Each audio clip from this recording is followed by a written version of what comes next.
Voilà tout pour les titres. Bienvenue mesdames et messieurs. Le chef de l'État Félix-Antoine Tshisekedi Tshilombo a lancé officiellement la campagne de solidarité nationale ce jeudi 27 août 2026 à Kinshasa au centre culturel. Plusieurs personnalités nationales qu'internationales ont pris part à ces rendez-vous au cours duquel le président de la République a appelé l'ensemble des Congolais à l'unité et à la solidarité nationale. Complément d'information dans cet élément. Exactement. La salle du Centre culturel pour l'Afrique centrale était en ébullition pour accueillir ces rendez-vous des grandes envergures nationales. Après l'accomplissement de toutes les cérémonies introductives et après les mots de circonstance, le chef de l'État, Félix-Antoine Tshisekedi Tshilombo, a dans son speech pour la circonstance invité l'ensemble des Congolais à l'unité et à la solidarité nationale, chacun en ce qui les concerne pour participer à cette campagne pour le bien-être des fils et filles nécessiteux. Et le chef de l'État a appelé le gouvernement à une gestion intelligente des fonds. L'unité nationale n'est pas un simple slogan. Elle est une exigence historique et un impératif existentiel. À la barbarie, opposons notre humanité. À la haine, opposons notre fraternité. À la volonté de nous diviser, opposons une unité nationale forte, consciente et inviolable. Que cette campagne devienne le ciment qui relie le nord au sud, l'est à l'ouest, nos villes à nos villages, notre diaspora à la mère patrie et toutes les générations congolaises autour d'un même idéal de fraternité. Bien avant l'allocution du chef de l'État, la ministre des Affaires sociales, Action humanitaire et solidarité nationale, Eve Bazaïba, avait appelé à la participation de toutes les forces vives congolaises à la campagne de solidarité nationale envers notamment les populations déplacées dans l'Est de la République démocratique du Congo. Mobilisons-nous ensemble pour que la trilogie sourire, réconfort et l'espoir ne soit plus un privilège, mais un droit inaliénable pour tous nos compatriotes, et ceci de manière permanente. Les fonds qui seront récoltés seront acheminés vers les Congolais en détresse dans la partie orientale du pays.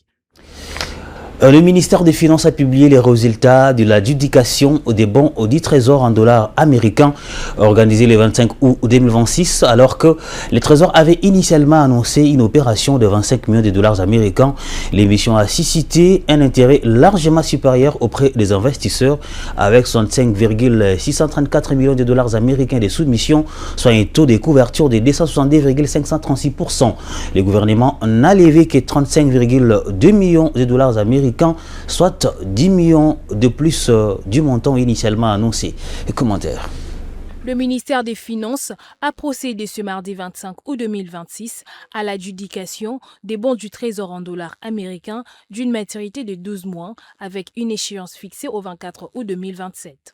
L'opération avait été annoncée le 19 août pour un montant de 25 millions de dollars américains, mais l'intérêt des investisseurs s'est révélé nettement supérieur à cette enveloppe initiale. Au total, 7 soumissionnaires ont présenté des offres cumulées de 65,634 millions de dollars, représentant un taux de couverture de 262,536% du montant annoncé. À l'issue de l'adjudication, le ministère des Finances a retenu 35,214 millions de dollars, soit un montant supérieur à l'enveloppe initiale annoncée. 6 soumissionnaires ont été servis. Les offres représentées se situent entre 8 et 10%, mais le taux limite accepté a été fixé à 8% avec 100% du montant adjugé à ce taux. Cette opération intervient dans le cadre du recours du Trésor au marché domestique pour mobiliser les ressources nécessaires au financement des dépenses publiques tout en donnant aux investisseurs un instrument de placement en devises. Dans le cadre de l'exercice des redevabilités, chaque membre du gouvernement soumis à deux dresse les bilans de son secteur après une année des fonctions. Le ministre de la Justice Guillaume Manguefa, qui a pris part parle des réformes essentielles pour une justice plus crédible. Une intervention qui soulève d'autres questionnements des fonds, notamment les caractères apolitiques du secteur judiciaire déjà confronté au sous-financement. Des précisions avec Michel Kachama et Sile Chamala. Des réformes sont nécessaires pour construire un appareil judiciaire congolais plus crédible. Une année à la tête du secteur, le ministre Guillaume Ngefa a dressé un tableau objectif reconnaissant les efforts consentis. L'ancien garde des Sceaux s'est plus préoccupé des initiatives à concrétiser. La création du tribunal pénal économique et financier, modernisation de l'inspection générale des services judiciaires et pénitentiaires, mise en place du programme numérique Justice 2.0. Cette sortie a soulevé d'autres questionnements. Les caractères apolitiques d'un secteur déjà confronté au sous-financement. On regarde ce qui a été fait. Pour moi, le bilan promet.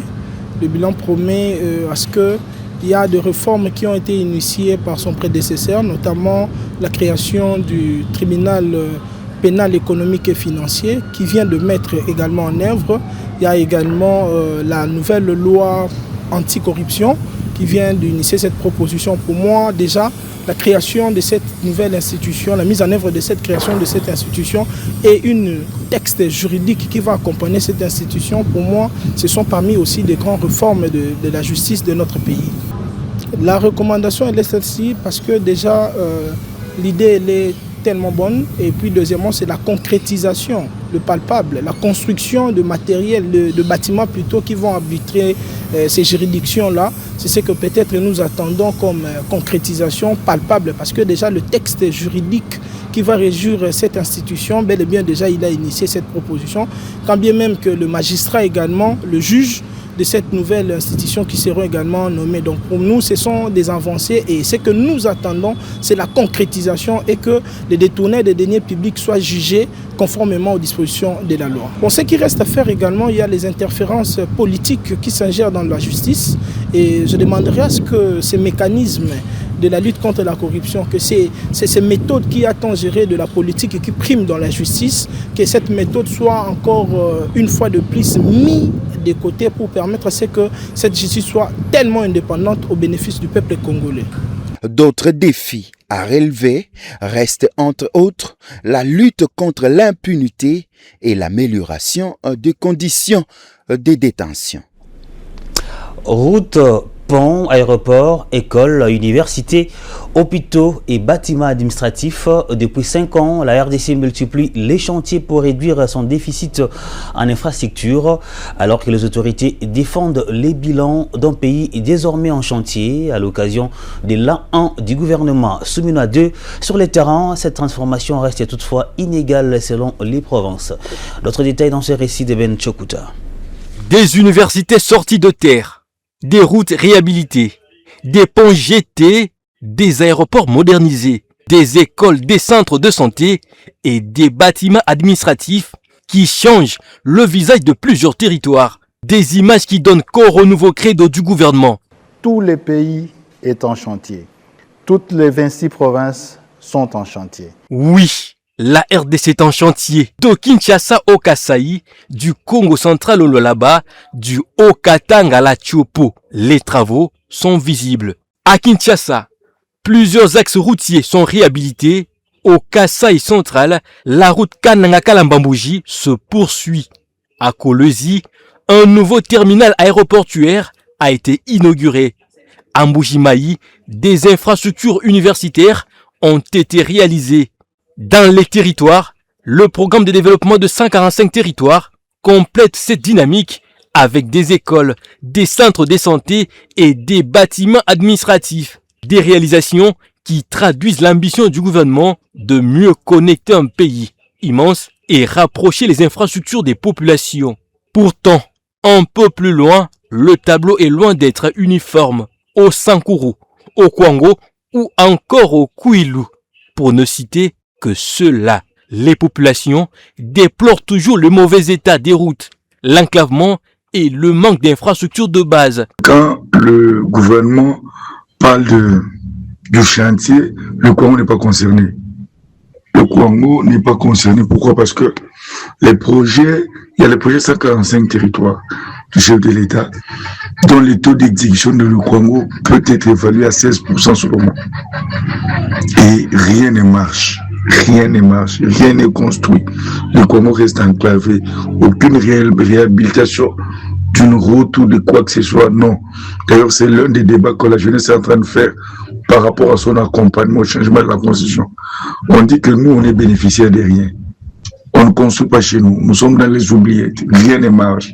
D'un territoire à l'autre, le contraste est donc réel. Certains voient les chantiers avancer, d'autres attendent encore de les voir accélérer ou commencer. La RDC certes en chantier, mais certains territoires accusent encore de profonds déficits infrastructurels.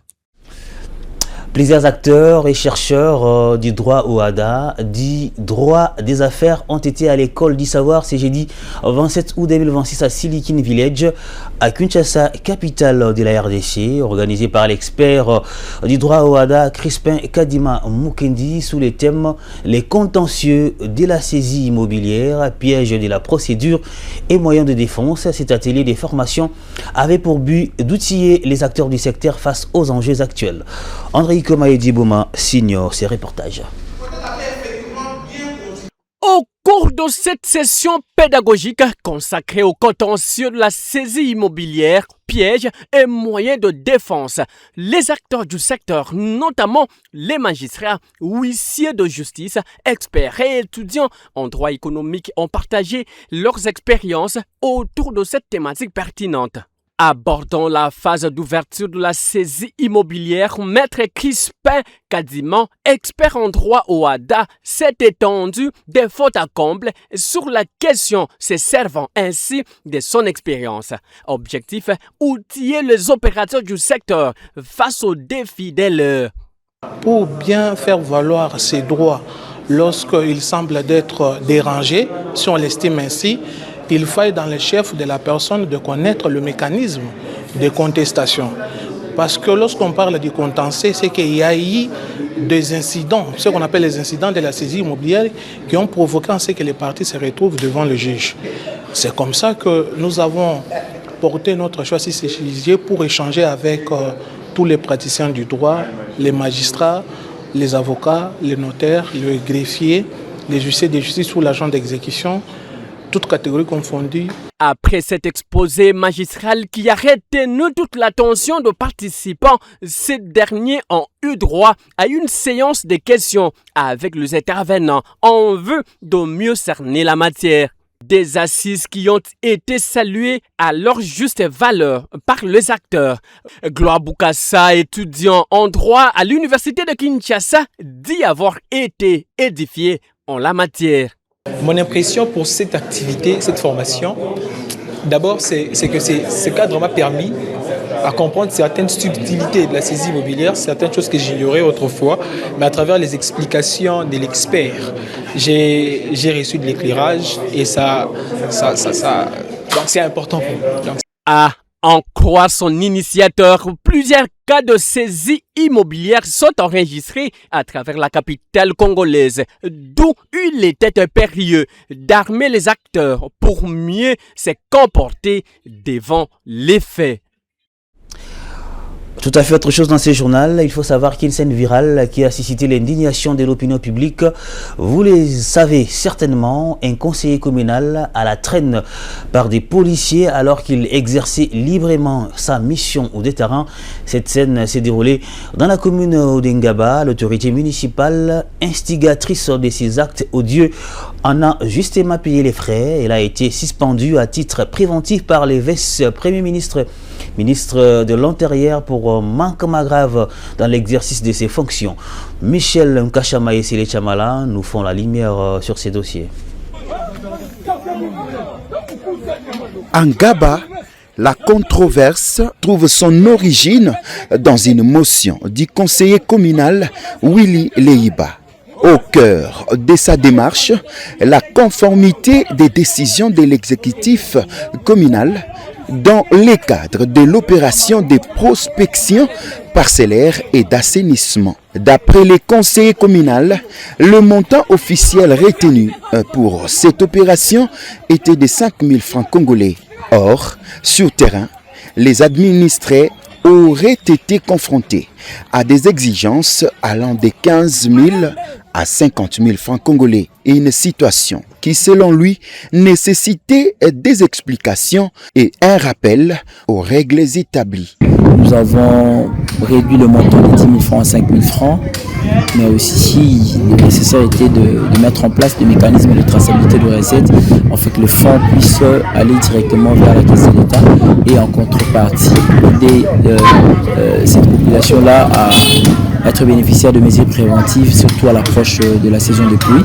Alors, en tant que les élus, nous avons reçu des doléances de la population, c'est la montée, il y a eu surfacturation, le fameux pays de 15 000 francs, de 50 000 francs, de 10 $, ils sont partis même aller loin à enquêter sur les arbres pour faire payer si vous avez des arbres. Alors que le gouvernement congolais protège la biodiversité, mais l'exécutif fait payer des taxes pour les arbres, ce qui est absurde.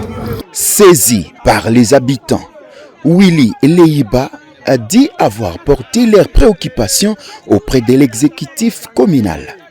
Une prise de position qui aurait débouché sur des tensions avec les bourgmestres d'Ingaba, jusqu'à opposer les deux responsables sur la manière de gérer cette opération. Nous sommes que de porte-voix.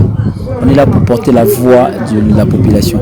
Dès lors que la population nous saisit pour un sujet très sensible, nous avons que le devoir de pouvoir porter la voix au niveau de l'institution, mais tant que l'exécutif n'a pas voulu être clair, quoi de plus normal qu'une commission puisse être créée afin de se rapprocher de la population, recueillir des vraies informations et déterminer les lignes de conduite que pourra prendre le conseil communal.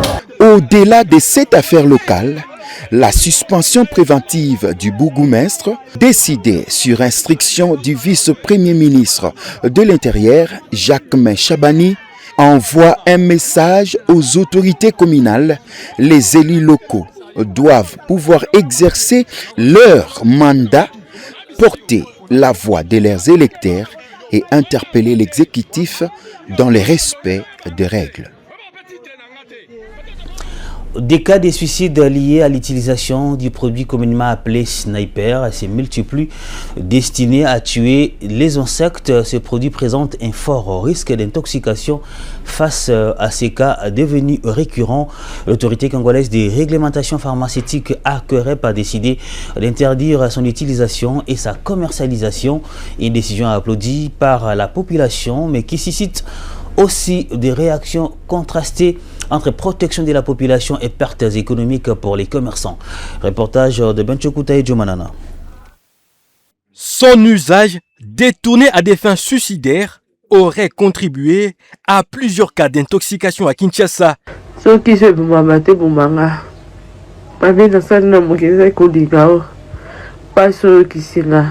Le sniper est aujourd'hui au cœur d'une controverse sanitaire. Sur les réseaux sociaux, les témoignages se multiplient. La population dénonce sa dangerosité. Face à la récurrence de ces incidents, les autorités sanitaires ont décidé de passer à l'action. L'ACOREP a ordonné le retrait immédiat du produit du marché et sa sécurisation en vue de sa destruction. Une décision encouragée par la population. Décision sniper, je vous assure que c'est une très bonne décision. J'ai été témoin du cas d'un frère qui a tenté de se suicider en utilisant ce produit. C'était une scène atroce. S'il n'avait pas été interdit, il aurait au moins fallu en encadrer strictement la vente et l'utilisation, comme c'est le cas pour certains médicaments délivrés uniquement sur ordonnance médicale.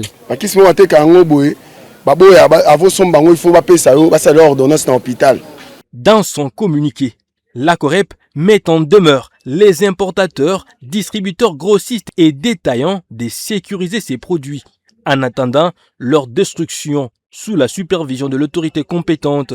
Une mesure qui ne fait toutefois pas que des heureux. Selon Ngai, c'est normalement correct. Je ne comprends pas pourquoi son interdiction est nécessaire, puisque son usage reconnu est de lutter contre les insectes. Ce sont plutôt certaines personnes qui en détournent l'utilisation. Et lorsqu'on parle de détruire les stocks existants, avez-vous pensé aux pertes que cela va occasionner pour nous, les commerçants? Le mieux aurait été de nous prévenir suffisamment à l'avance afin de nous permettre d'écouler nos stocks.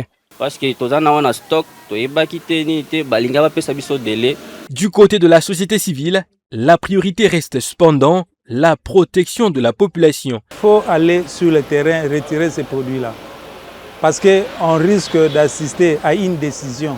Cette décision risque d'être une note verbale sans pour autant retirer les produits sur le marché. Cette décision rappelle d'autres mesures prises récemment contre de produits jugés dangereux pour la population. Parmi elles, le retrait du marché de la boisson communément appelée moutou rouge, après des alertes concernant ses conséquences sur la santé. Alors que les francs congolais enregistrent depuis une année déjà sa plus forte appréciation face aux devises étrangères, dont les dollars américains, les prix et des biens et services peinent à suivre cette trajectoire, alertent certains commerçants au marché Gambela, et les prix de certains produits des premières nécessités restent élevés, alimentant ainsi les inquiétudes des vendeurs et consommateurs. Constat fait par Benita Isiabo et Edi Boma. L'appréciation du taux de change sans réel impact sur les prix des biens et services reste apparente. C'est le coup de gueule de ces commerçants ici au marché Gambela à Kinshasa. Avec cette appréciation qui ne suit pas le rythme des formations des prix intérieurs, le pouvoir d'achat s'érode davantage, redoutent-ils. Conséquence, leurs activités tournent au ralenti. Nous ne vendons presque plus. Les prix ne cessent d'augmenter. Lorsque le dollar était autour de 28 000 francs, les prix des produits alimentaires étaient abordables. Mais depuis la baisse du taux d'échange, nous constatons paradoxalement une flambée considérable des prix. Nous nous approvisionnons auprès des commerçants libanais et chaque jour, nous constatons des augmentations de 10 000 à 15 000 francs sur certains produits. Où allons-nous ? Mais tu comprends que le dollar est comme 23 000, mais le dollar est à 28 000. Lorsque le taux du dollar était à 28 500 francs, le carton de poisson s'est négocié entre 65 et 67 dollars jusqu'à 70 dollars. Aujourd'hui, alors que le taux varie entre 23 500 et 24 500 francs, le même carton de poisson revient à environ 105 dollars. Comment expliquer une telle différence? Nous avons l'impression qu'on nous trompe et que le taux d'échange est toujours à 28 000. Nous demandons simplement que le prix puisse revenir à des niveaux comparables à ceux que nous connaissions auparavant. Si le gouvernement peut se féliciter de la stabilité de la monnaie nationale vis-à-vis, entre autres, du dollar américain dont dépend fortement l'économie nationale, la réalité sur le terrain semble bien différente.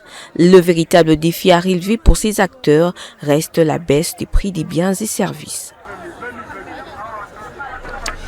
La République démocratique du Congo renforce son dispositif de contrôle aux frontières avec l'inauguration du poste frontalier de Longchi dans les territoires de Sakania au Haut-Katanga. L'infrastructure ouverte officiellement par le vice-premier ministre de l'Intérieur, Jacquemain Chabani Louko, en présence des autorités provinciales, de la DGM ou des services de sécurité, doit à la fois faciliter les échanges entre la RDC et la Zambie et renforcer les contrôles des mouvements migratoires et commerciaux. Suivez. Le Haut-Katanga dispose désormais des nouveaux postes frontaliers entre la République démocratique du Congo et la Zambie. Le poste de Longchi, situé à environ 90 km de Sakania, a été officiellement inauguré ce mercredi 26 août par le vice-premier ministre et ministre de l'Intérieur en présence des autorités provinciales, de la Direction générale de migration et de plusieurs responsables sécuritaires. Cette infrastructure comprend 17 bureaux administratifs, 22 dortoirs destinés aux agents affectés à la frontière ainsi que d'un fourrage d'eau. Le directeur provincial de la DGM a salué la réalisation de cet ouvrage qui vient renforcer les capacités des services présents à cette frontière. C'est grâce à son leadership éclairé que le directeur général de la Direction générale de migration avait répondu favorablement à la requête de Sabwe Mining pour la réalisation de cet ouvrage. Nous tenons à exprimer ensuite notre gratitude à l'égard de son Excellence, M. Jacquemain Chabani Luko Biango, vice-premier ministre, ministre de l'Intérieur, Sécurité, Décentralisation et Affaires coutumières, qui, malgré ses multiples charges, a accepté d'officier personnellement à cette cérémonie d'inauguration. La construction de ces postes répond notamment à une requête de la société Sabwe Mining pour faciliter l'importation et l'exportation de ces équipements miniers. La suspension temporaire des activités académiques dans plusieurs établissements publics de Goma et de Bukavu suscite des inquiétudes au sein de la communauté universitaire.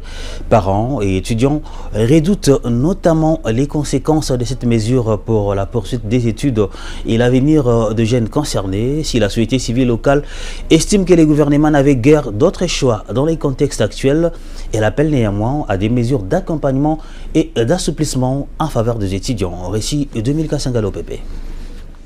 Dans les Grands Kivu, la suspension des activités académiques ne laisse personne indifférent. La mesure affecte directement les étudiants, mais aussi leurs familles, déjà confrontés à un contexte économique et sécuritaire particulièrement difficile. Pour la société civile, cette décision peut se comprendre au regard du contexte, mais elle ne devrait pas se traduire par un abandon des étudiants à leur sort. Elle dénonce également l'attitude de ceux qui ont choisi de composer avec les forces considérées comme ennemis de la République. Mais comme ils ont accepté de mordre l'hameçon de l'ennemi, alors que le gouvernement continue à les payer, c'est aussi une trahison. Le gouvernement te paye, donc que tu sois chez toi ou pas, le gouvernement doit toujours continuer à te payer. Mais quand tu acceptes de travailler avec l'ennemi, là vous avez maintenant raison au gouvernement de vous sanctionner. Face à cette situation, la société civile, par la voix de Maître Achille, invite les autorités à privilégier des mécanismes permettant aux étudiants de ne pas sacrifier leur avenir académique. Nous nous mettons d'abord à la place des étudiants. Quel sera leur sort? Comment vont-ils quitter peut-être Bukavu, Goma pour rejoindre les zones sous contrôle du gouvernement? Donc quand on prend une mesure, c'est bon, mais il faut aussi savoir les mesures d'accompagnement.